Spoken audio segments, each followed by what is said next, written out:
The UFC 292 press conference just wrapped up, and Sean O'Malley honestly looked like an absolute joke of a megastar. That was the most sorry excuse of an A-list star I've ever seen, because Aljamain Sterling was able to dominate the room. Aljo was able to dominate the building and command attention.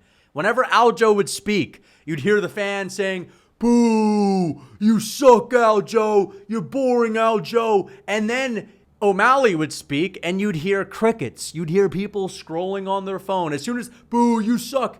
Yeah, so like, you know what I mean? Yeah. Who the fuck is this guy? Oh, this is Sean O'Malley. Because whenever he would talk, it wasn't that people were screaming over him with cheers and, "Woohoo! It's Sean O'Malley!" What they were doing was they were talking amongst themselves because they were bored and they didn't give a damn about what O'Malley had to say. And when your big star, your big pay-per-view draw is a guy that no one cares to listen to at the press conference, they're not even engaging with you at all. They're actually talking over you. They're scrolling in their weather apps because of how boring you are. Literally, people are in their calculator apps while Sean O'Malley is opening his mouth. And this is just the nature of the business.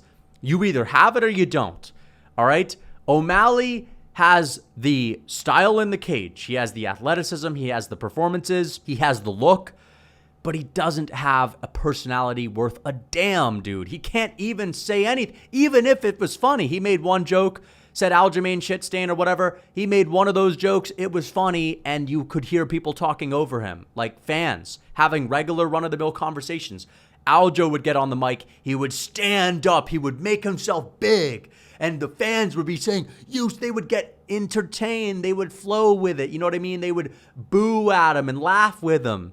And it honestly felt like Aljamain was the big star. It felt like he was the big heel, like a Colby Covington. You know what I mean? And I thought it was fucking entertaining. Ian Garry also made himself look like a bit of a fool. But I was saying this, I want Ian Garry to get humbled after what he just did to Neil Magny, making a mountain out of a mole? Listen, I'm rooting for Garry because we need more stars like that. We need people that are a little bit delusional because delusion is fun.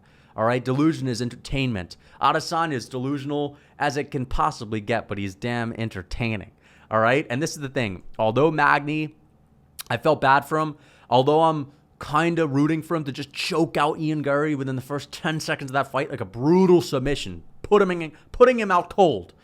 I still want Ian Garry to win, and I'm happy that Ian Garry stirred up some controversy. So we should at least give him that credit. But back to O'Malley and back to Aljo. There was another press conference that took place today on Adin Ross's live stream. If you don't know Adin Ross, he's a big-time streamer. He had Aljo and O'Malley on, and I thought it was such a disappointment. Now, I wasn't watching the whole thing. I looked it up right before the press conference started, and I skimmed through it, and it just looked like Adin Ross not giving a single fuck. And one thing I have to say is Dana White is a damn fool, and he shouldn't work with Adin Ross when it comes to interviewing fighters ever again, because this guy doesn't give a damn about the UFC, doesn't give a damn about MMA, and that's okay. But when you're paid by Dana White, when Dana gives you a stack to interview someone like Aljo, to interview someone like O'Malley, at least look interested. But what I saw Adin Ross do, because he's some big-time streamer, O'Malley was a little bit late to the party, so it was like him and Aljo alone, and he was interviewing Aljo while all his fans were watching. And he's basically trying to big-time Aljamain Sterling, trying to look like a big shot. Here's the UFC champion, the alpha in the room. In your average room, Aljamain Sterling, the big UFC champ, is the alpha. Well, he tried to make him look like a little bum. I don't care about you. I don't give a fuck if you're a UFC champ. I'm a big-time streamer. I make freaking 20 times the amount that you make. You're a nobody. I'm having you on because Dana White asked me to. It honestly felt like Adin Ross was Dana White's kid, and Dana White was making him play with his fucking cousin that he didn't like. It's just a really bad look. It honestly is. It makes Aljamain Sterling look like a bum. It makes him look like a Bellator fighter. And this is what I was saying on my live stream. The casuals, the way that the casuals on Adin Ross's stream are viewing Aljamain Sterling and Sean O'Malley, they're looking at them like we would view Rufion Stotts and Danny Sabatella. Remember that Bellator rivalry that took place last year? Most of you might not even know it because it's a fucking B-League Bellator fight. They look at Aljamain Sterling like a B-League athlete. Some UFC rinky-dinky promotion champion that no one really cares. He ain't Izzy. Izzy's the only UFC fighter that matters. That's how they look at Aljamain Sterling. Because Aljo's up there in his chain and his outfit, and Adin Ross is in his fucking bummy outfit, and he's just flexing the fact that he's a fucking multimillionaire, and I don't care. You can wear your little chain. You think I'm impressed by your chain? This is how he kind of made Aljo look, big time. Did the same thing with Sean O'Malley, even though Sean O'Malley's kind of got that personality to kind of roll with the kind of energy that's in the room. Like, yeah, dude, that's O'Malley. O'Malley's just kind of rolling with that kind of vibe. And that's the vibe that Adin Ross was giving. But because O'Malley is one of these pipsqueaks that just goes along with the clout chasing, he's into it. And I thought it was a terrible look. Don't hire someone like Adin Ross just because he has a big platform if he's not going to do his job well, if he's not going to make these fighters look like they're important or seem important. All right, you have Aljamain Sterling there getting made to look like a fucking silly goofball. You know, who doesn't matter. Adin Ross was basically eating his nails and fucking eating snacks on stream, having the most distant conversation possible. And for that reason, you're honestly hurting the promotion, Dana White, when getting a streamer like this who's going to try to big time your fighters and make them look like B-list celebrities, but he'll have fucking, you know, someone like Lil Xan on, one of these SoundCloud clout rappers that is washed up, and he'll have like a deep convo with them. But Aljamain Sterling and O'Malley get on here. Oh, it's the UFC. This is like some joke promotion. I don't give a fuck about it. Unless it's Izzy, and I've seen Izzy highlight one time, so Izzy highlights are amazing. Unless it's that guy, they're not going to act interested. So you're hurting the promotion. So I'm happy that the real press conference delivered, because the real press conference was, number one, Aljo commanding the room, dominating O'Malley with his cringy lines. And he is cringe. Aljo's cringe, but he does it in a fun way. He is feeding into being the butt of the joke. He's feeding into being the heel. Whereas O'Malley is actually trying to be the guy big timing Aljo at the show, and it's not working because when he talks, when he opens his mouth, nobody listens. That's the point that I'm trying to make here. No one's listening.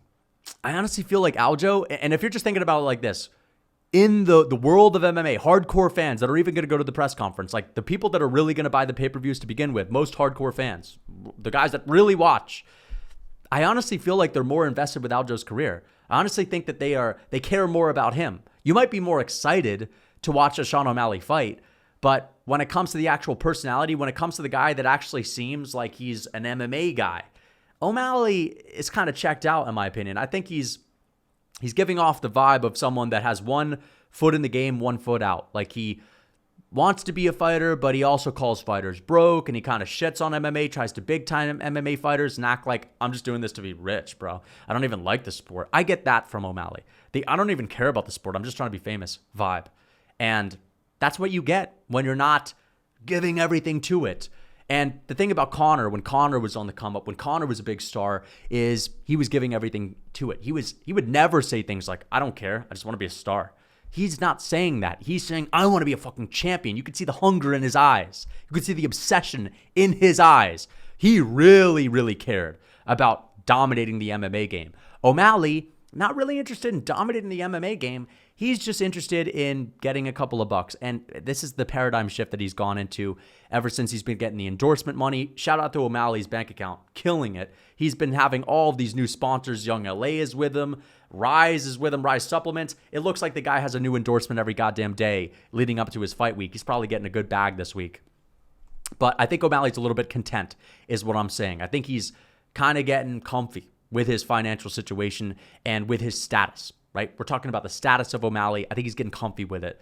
Whereas Aljo's still trying. And you can make the argument, oh, Aljo tries too hard. At least Aljo is one of the MMA guys that's like putting on for MMA. I guess what I'm saying is O'Malley seems to stick out like a bit of a sore thumb. He looks out of place. He looks uncomfortable. Aljo, this is where he's comfortable. He's with Weidman. He's with Marab. He's with Ali Quinta. He's with Ray Longo. He's probably got a bunch of guys that are from Boston, because Boston's so close to New York, that have trained with him throughout the years as well. O'Malley, it's an Arizona guy. Sure, I'm sure at the MMA lab he's comfortable, but even there, he's probably like getting mogged out there too when, you know, people are sitting around after a training session and Mario Batista's chiming in, and then O'Malley says something and they all look at their phones. You know what I mean? Even at the MMA lab, I bet O'Malley's getting talked over. So it's just something that I noticed. O'Malley was good. He actually was. Like, he actually was saying things. For example, when Cheeto was asked a question, O'Malley said, no way, Cheeto's actually here. And no one bats an eye. No one laughs.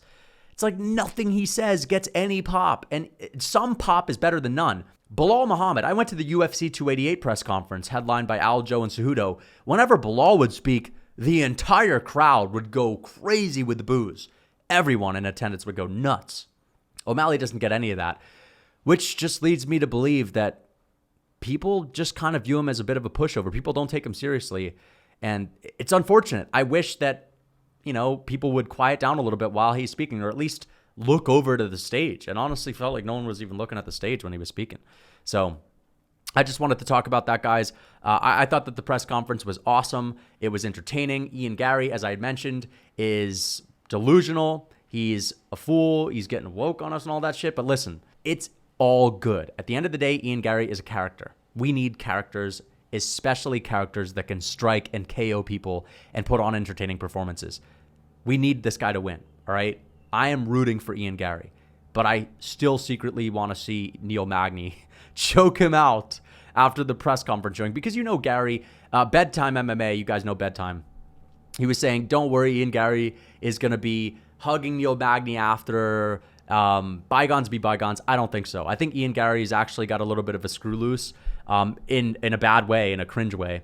And I think that he's actually going to be on the mic talking and ranting and raving about how bad Neil Magny is and how we need to be better as parents. But you know what? If you think he's right, then you can talk about it. If you think he's being a little bit too hard on Neil Magny and making a mountain out of a mole, again, Magny is not this horrifying guy that knocks down the door when he gets into the house. He's not that guy. Come on. It's Neil Magny that we're talking about. This guy doesn't even hurt people when he fights. At the end of the day, guys, it's something for us to talk about. And this is kind of what we're getting this week. Garry is entertaining because he's giving us moments, because he's giving us things to talk about. And thank God he's a good fucking striker. Thank God I'm actually excited to watch him fight. Before I leave, before I end this video, I want to show you some of my rage from the press conference. And I'm talking about the rage that I was having when these reporters were asking Dana White about Boston for the 50th time. But I actually think the clip that I'm going to show you is even better than that. That's me reacting to a reporter asking Zhang Weili the most basic question in human history, which is, what kind of problems does Amanda Lemos present? So I'll leave you guys on this note. I can't stand these fucking reporters. I'm surprised that they're even able to breathe, that they're even able to walk, that they have the capacity to find their way to the fucking stadium to begin with. See, like, my thing is, this guy, this reporter that just asked Zhang Weili a question, does Amanda Lemos present any problems? Shut the fuck up! Shut up! Please be quiet. You know what I mean? Like, why are you asking this in the first place? What do you expect? It's like, we've heard this question a million times to fighters. It's summer, and that gives you no rhyme or reason to run around here looking like Sean O'Malley. And I understand, it's fun to fit through door cracks sometimes. But why not build the actual strength to just open the door? So if you're actually trying to pack on some mass, and if you're a beginner and you're looking like O'Malley, you could check out my novice lifting program. I've personally designed these programs to help you guys put on as much muscle as possible without hitting plateaus. So check it out, guys. If you're interested, use code MMA for 30% off. The link is in my description.